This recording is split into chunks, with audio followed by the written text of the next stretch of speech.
जय श्री राम। आप संपूर्ण देशवासियों को रक्षाबंधन के पावन त्योहार की बहुत बहुत शुभकामनाएं। रक्षाबंधन एक ऐसा त्योहार है जो वर्ष भर में एक बार श्रावण पूर्णिमा के दिन भाई बहन के पवित्र बंधन, पवित्र स्नेह, पवित्र प्रेम को उजागर करता है। हमारे यहाँ पौराणिक कथा आती है, जब भगवान 52 रूप में आए और बलि से 3 पग भूमि की मांग की, उस समय जब बलि ने 3 पग भूमि दे दी, भगवान को संकल्प कर दिया और भगवान ने 2 ही चरण में सब कुछ नाप लिया, तो तीसरे चरण के रूप में बलि ने अपने आप को भी भगवान को समर्पित कर दिया। उस समय बलि की भक्ति को देखकर भगवान इतने प्रसन्न हुए कि भगवान ने बलि से कह दिया कि बलि जो भी चाहिए वो तुम मांग लो। बलि महाराज ने कहा कि महाराज मुझे और तो कुछ नहीं चाहिए, लेकिन मैं ये चाहता हूँ सदा सदा आपका दर्शन मुझे मिलता रहे। भगवान ने प्रसन्न होकर के बलि को सुतल लोक का राजा बना दिया और भगवान ने वचन दिया कि सदा मैं तेरे दरवाजे पर रहूंगा, तेरे महल के द्वार पर खड़ा रहूंगा, जब भी तू महल से निकलेगा मैं तुझे दर्शन दूंगा। जब ये पता वैकुंठ में माता लक्ष्मी को चला कि भगवान तो स्वयं जाकर के बलि महाराज के महल के बाहर खड़े हैं, तो माता लक्ष्मी आए हैं और माता लक्ष्मी ने इसी श्रावण पूर्णिमा के दिन बलि को अपना भाई बना करके बलि के कलाई पर रक्षा का बंधन बांधा। उस समय बलि ने भाई के रूप में बहन को कहा, माता लक्ष्मी को कहा कि आपको जो चाहिए वो मांग लो। माता लक्ष्मी ने कहा, भैया अगर कुछ देना चाहते हो तो जो ये 52 खड़े हैं इनको हमें दे दो। बलि ने कहा इनको तो दे देंगे, लेकिन पहले ये बताओ आप हो कौन। उस समय माता लक्ष्मी ने अपनी सच्चाई बताई, अपना स्वरूप का दर्शन कराया और वहीं से ये परंपरा चली। भगवान 52 ने 4 महीने तक वहाँ रहना स्वीकार किया और बाकी समय में वैकुंठ में रहना स्वीकार किया। इसीलिए हमारे यहाँ देव सैनी एकादशी से लेकर देव उठनी एकादशी तक का जो 4 मास का समय होता है, उसमें कोई पवित्र कार्य नहीं किया जाता, क्योंकि ऐसा माना जाता है उस समय भगवान सुतल लोक में होते हैं। तो ये जो परंपरा है, ये माता लक्ष्मी और बलि के जो भाई बहन के बीच रक्षाबंधन का जो त्योहार मनाया गया, वहीं से ये परंपरा प्रारंभ हुई।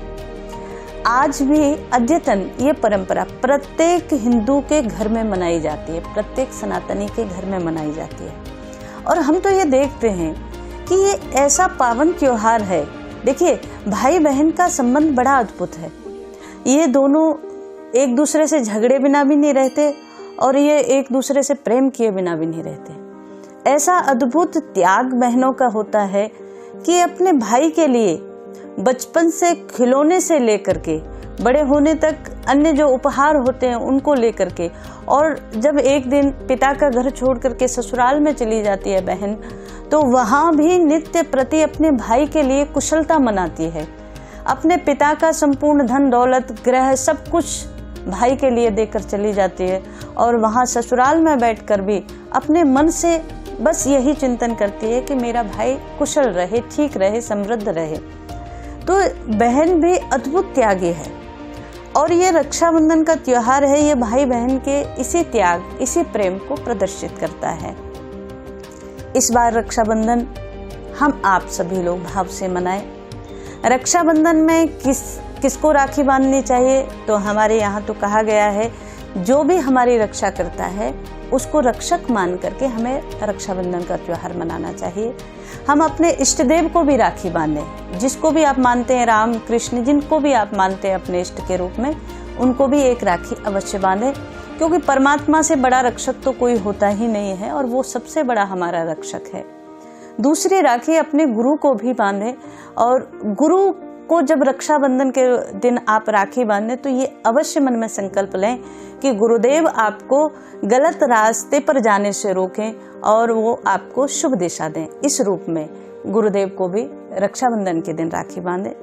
तीसरी राखी, यदि आपके आसपास कोई ऐसा सिपाही है, कोई ऐसा देश रक्षक है, कोई ऐसा समाज के कार्यों में लगा हुआ व्यक्ति है जो समाज की रक्षा में लगा हुआ है, ऐसे लोगों को भी एक राखी अवश्य बांधें। हमारी सीमा पर हमारे देश हित में लगे हुए सिपाहियों की कलाई भी उस दिन सूनी न रहे, उनको भी एक राखी अवश्य बांधें। हमारे यहाँ रक्षाबंधन के त्योहार के दिन शुभ मुहूर्त भी देखा जाता है। तो इस बार रक्षाबंधन के दिन के लिए आप सबको ये खुशखबरी है कि इस दिन पूरे दिन रक्षाबंधन का त्योहार मनाया जाएगा, क्योंकि बड़े अच्छे ग्रह नक्षत्रों का संयोग है।